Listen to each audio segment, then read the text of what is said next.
안녕하십니까. 미주에 계신 성도 여러분, 오늘은 금요일 더 깊은 연구를 위해 라고 하는 이제 정리의 시간을 갖겠습니다.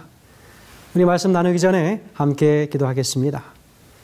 사랑의 아버지 하나님, 한 주 동안 귀한 말씀의 은혜를 저에게 베풀어 주셔서 참으로 감사합니다. 아버지 하나님, 아무리 힘들고 어려운 믿음의 영적 싸움이 우리에게 다가온다 할지라도 예수 그리스도를 결코 놓지 않는 우리의 모든 믿음의 삶이 되게 인도하시기를 예수님의 이름으로 간절히 기도합니다. 아멘. 계시록 13장 11절에는 이렇게 기록합니다.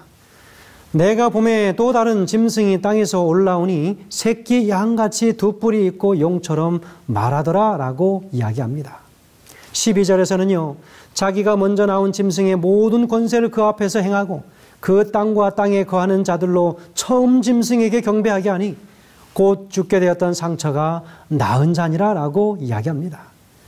사단은 결국 하나님께 드려야 할 경배, 다시 말하면 이 땅의 모든 참 그리스도인들의 하나님을 향한 존경과 하나님만이 받으실 수 있는 그 존엄을 자신이 받으려고 하고 있습니다. 이를 위해서 자신이 할 수 있는 모든 수단과 방법을 동원하여 말씀을 변개코자 하고 때와 법을 바꾸어서 할 수만 있으면 모든 하나님의 신실한 백성들을 미혹하게 하려고 하고 있다고 하는 것입니다. 대쟁투 582페이지에서는 이렇게 기록합니다. 사단은 하나님의 율법을 경멸하기 위하여 성경의 교리를 왜곡시켰다. 그리하여 성경을 믿노라고 공언하는 수많은 사람들의 믿음에 오류를 혼합시켰다라고 이야기하고 있습니다. 이 일에는 회의도 있지만 짐승의 표를 받지 않은 사람에게 주어지는 삶의 가장 연약한 부분을 공격하는 엄청난 억압과 핍박들이 있을 것이라고 하는 것도 이야기합니다. 그렇다면 우리는 이 시대의 마지막을 어떻게 살아가야 하는가?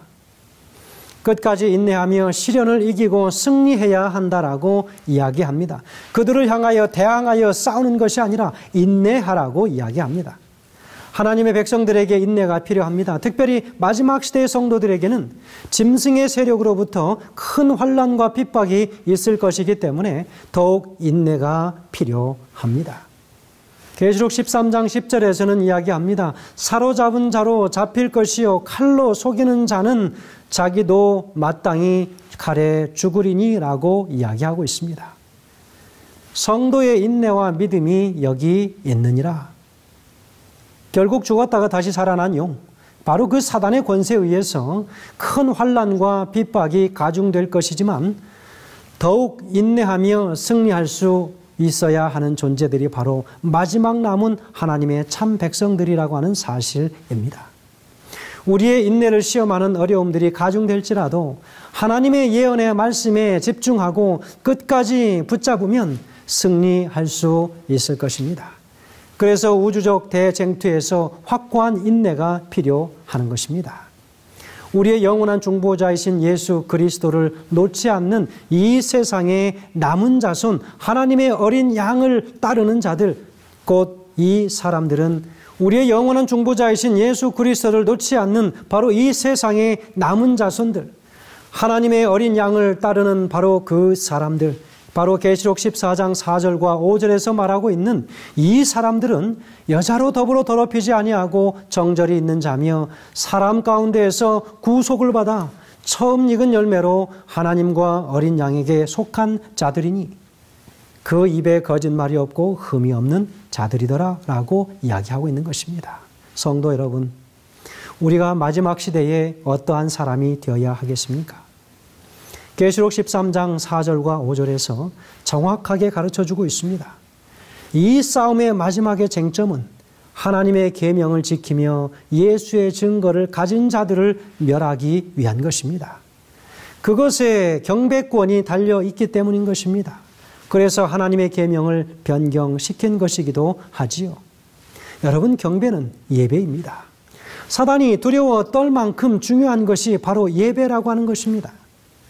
우리의 머리가 누구를 향하여 조아려지느냐라고 하는 것입니다. 교과 160페이지에는 이렇게 기록하고 있습니다.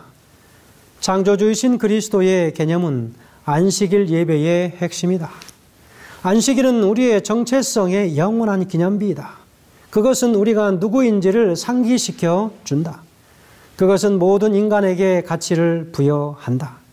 그것은 우리가 창조된 존재이며 우리의 창조주가 우리의 충성과 경배를 받기에 합당하다는 생각을 끊임없이 강화한다. 이것이 사탄이 안식일을 그토록 싫어하는 이유이다. 그것은 우리를 창조주와 연합하게 하는 황금고리이며 이것이 바로 마지막 위기에서 안식일이 중요한 역할을 하는 이유이다라고 이야기하고 있습니다. 성도 여러분, 마지막 남은 자손은 하나님께 경배하고 예배함으로 매일매일 변화를 경험해가는 사람들입니다.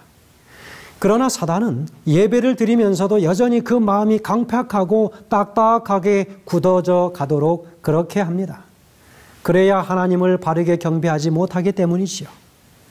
오늘도 바로 이 귀한 안식일을 맞이하시면서 하나님의 인 맞은 곳에, 하나님의 인을 맞는 장소에 우리 자신들이 바르게 놓여져 있게 되기를 간절히 바랍니다. 성도 여러분, 하나님의 온전한 믿음을 가진 하나님의 백성들이 예배하는 그 교회가 하늘의 축복을 누리는 교회 되게 하시고, 온전한 믿음을 소유하며 생애하시는 그 성도가 있는 곳에 하나님의 축복이 그 성도에게 충만히 임하게 되기를 간절히 소원합니다.